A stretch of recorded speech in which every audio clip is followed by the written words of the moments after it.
Prezados alunos, este é o vídeo 5 da nossa aula 5.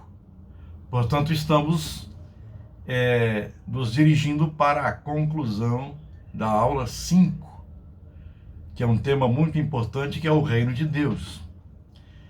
E existe uma relação entre o reino de Deus e a igreja. E vamos ver cada detalhe dessa relação.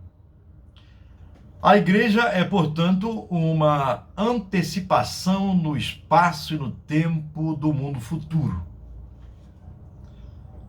Quando falo de igreja aqui, estou falando do povo de Deus.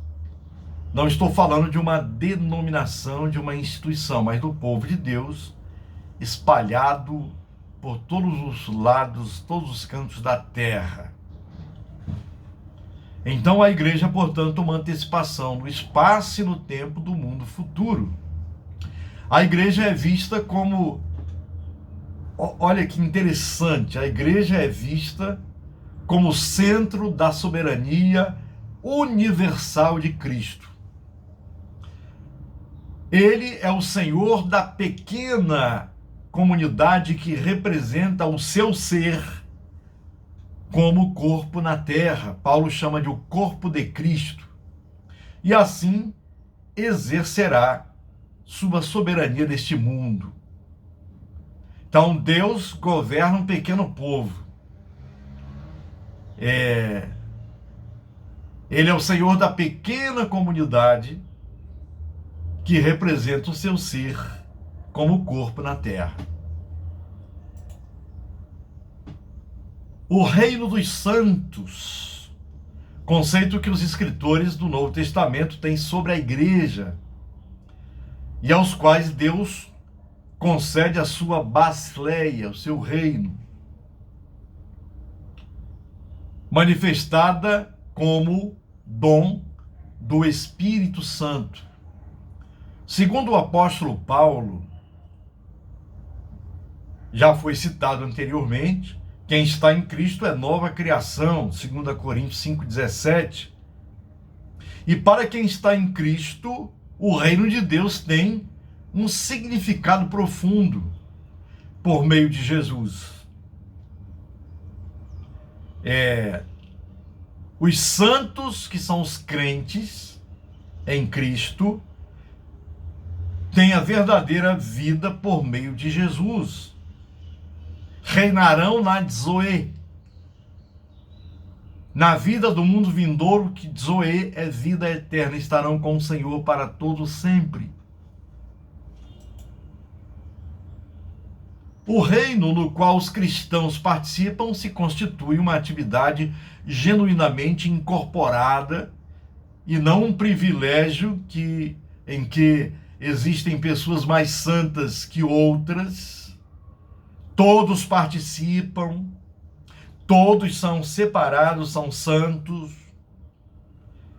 Em 1 Pedro, primeira epístola de Pedro, a igreja é entendida, a igreja de Cristo, como cumprimento da promessa contida no Antigo Testamento.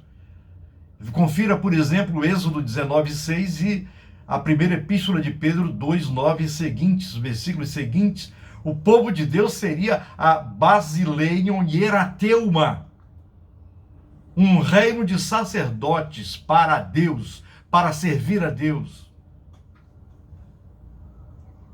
Servir a Deus onde quer que Deus os coloque,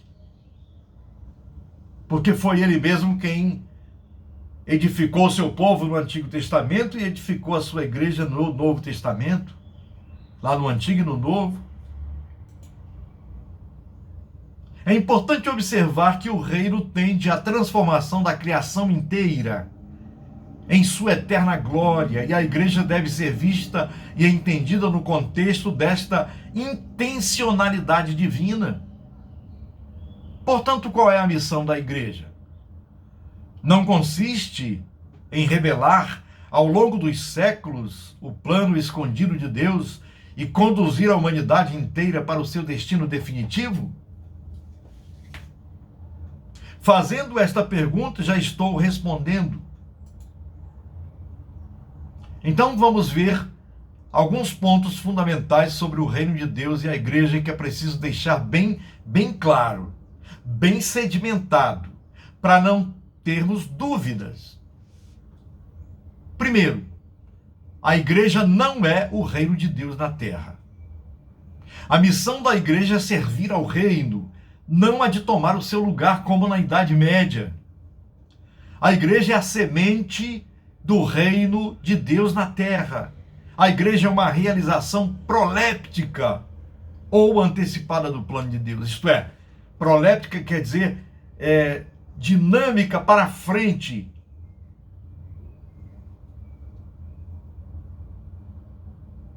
Ou antecipada mesmo do reino de Deus. Então, confundir a igreja com o reino de Deus é um erro tremendo, porque ela não é o reino, mas ela está a serviço do reino. Segundo, o reino está presente na igreja. A igreja é o resultado da vinda do reino de Deus ao mundo. O reino trabalha através da igreja, porque ele mesmo a criou. E ela o anuncia ao mundo. Terceiro, a missão da igreja. Qual é a missão da igreja? Proclamar a palavra de Deus e celebrar os sacramentos ou ordenanças, que são dois para os protestantes. É o que está escrito na própria Escritura, que é o batismo e a Santa Ceia. O batismo e a ceia do Senhor. O batismo significa a nova vida em Cristo e a ceia significa a comunhão dos santos.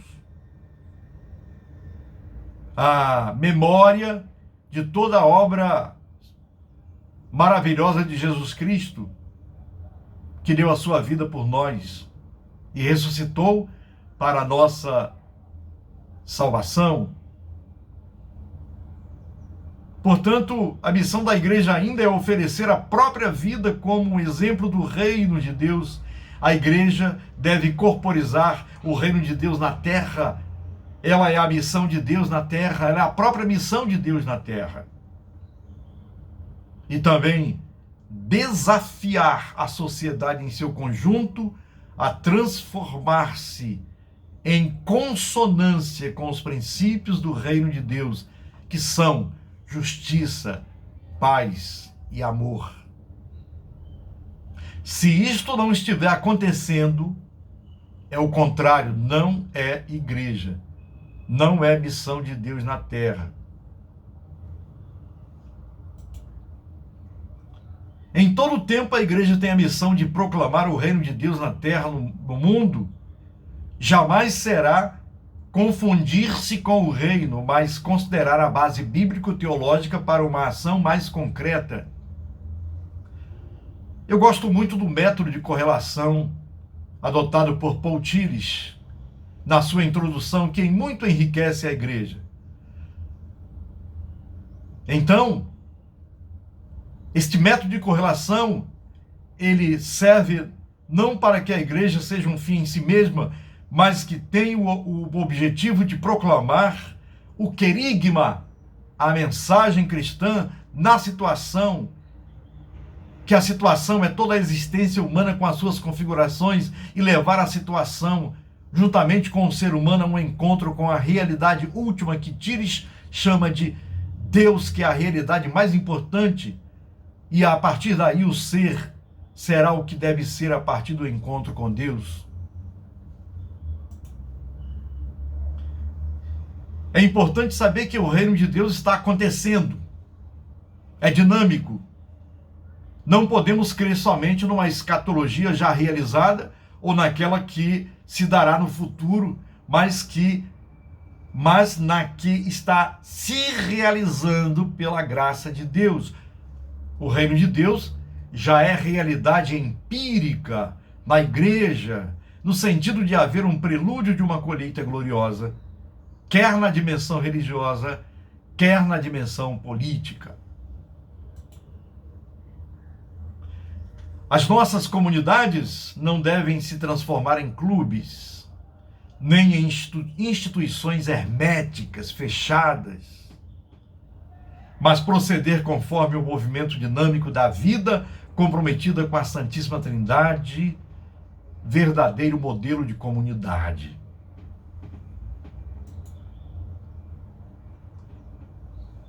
Lá no início do ministério de Jesus de Nazaré, para finalizar a nossa aula 5, cito apenas 2 textos para finalizar esta aula. Primeiro é o de Mateus 4, 12 a 17, mostrando realmente, os textos a seguir, mostrando realmente o que Jesus quis dizer por reino de Deus. Primeiro texto, Mateus 4, de 12 a 17. Ouvindo, porém, Jesus que João fora preso, retirou-se para a Galiléia e, deixando Nazaré, foi morar em Cafarnaum, situada à beira-mar, nos confins de Zebulon e Naftali, para que se cumprisse o que fora dito por intermédio do profeta Isaías. Terra de Zebulon, terra de Naftali, caminho do mar, além do Jordão, Galiléia dos gentios. O povo que jazia em trevas viu grande luz, e aos que viviam na região da sombra da morte, resplandeceu-lhes a luz. Daí por diante passou Jesus a pregar e a dizer: arrependei-vos, porque está próximo o reino de Deus. E em Mateus 11, de 1 a 6, está escrito assim: ora, tendo acabado Jesus de dar estas instruções a seus 12 discípulos, partiu dali a ensinar e a pregar nas cidades deles. Quando João ouviu no cárcere falar das obras de Cristo, mandou por seus discípulos perguntar-lhe: és tu aquele que estava para vir, ou havemos de esperar outro? E Jesus respondendo disse-lhes: ide anunciar a João o que estáis ouvindo e vendo. Os cegos veem, os coxos andam, os leprosos são purificados, os surdos ouvem, os mortos são ressuscitados, e aos pobres está sendo pregado o evangelho. E bem-aventurado é aquele que não achar em mim motivo de tropeço. Mateus 11, de 1 a 6. E aqui finalizo a nossa aula 5, desejando a todos que não só tenham o conhecimento do reino de Deus, mas se sintam partícipes, cúmplices deste reino que é justiça, paz e amor. Deus abençoe a todos.